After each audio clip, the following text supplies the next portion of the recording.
இது ஆடார்ப்பம் பாலசுவாமி திருக்கோயில். இந்த முருகர் பார்த்தீங்கன்னாக்கா இங்கே 2 கையும் தொடமலை கை வச்சுட்டு அதிகாரமாக இருப்பார். ஏன் அப்படி இருக்காருன்னு கேட்டிங்கனாக்கா, பிரம்மனை வந்து முருகர் ஓம்னான்னு கேட்குறாரு அர்த்தத்தில். அது சொல்ல மாட்டார் பிரம்மன். அந்த பிரம்மன் என்ன கேட்குறது, நீ சொல்லுப்பா அப்படின்னு சொன்னாக்கா, அவர் வந்து முருகர் குழந்தைன்னு சொல்லிட்டு சொல்ல மாட்டார்.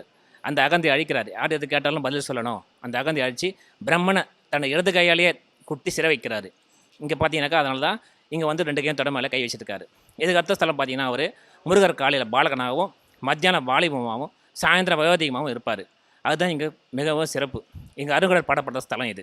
அதுக்கப்புறம் பார்த்தீங்கன்னாக்கா, இங்கே என்னென்ன வேண்டிங்களோ அது அனைத்துமே கிடைக்கும் இவர்கிட்ட. குழந்தை வரமா அது ரொம்ப அதிகமாக கிடைக்கும்.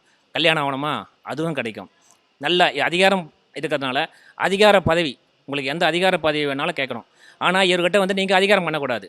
அவருக்கு அது காலையில் வந்து சரணாகதி அடைஞ்சிங்கனாக்கா எல்லா நலமும் பலமும் எல்லாம் பெற்று எல்லாம் வாழலாம்.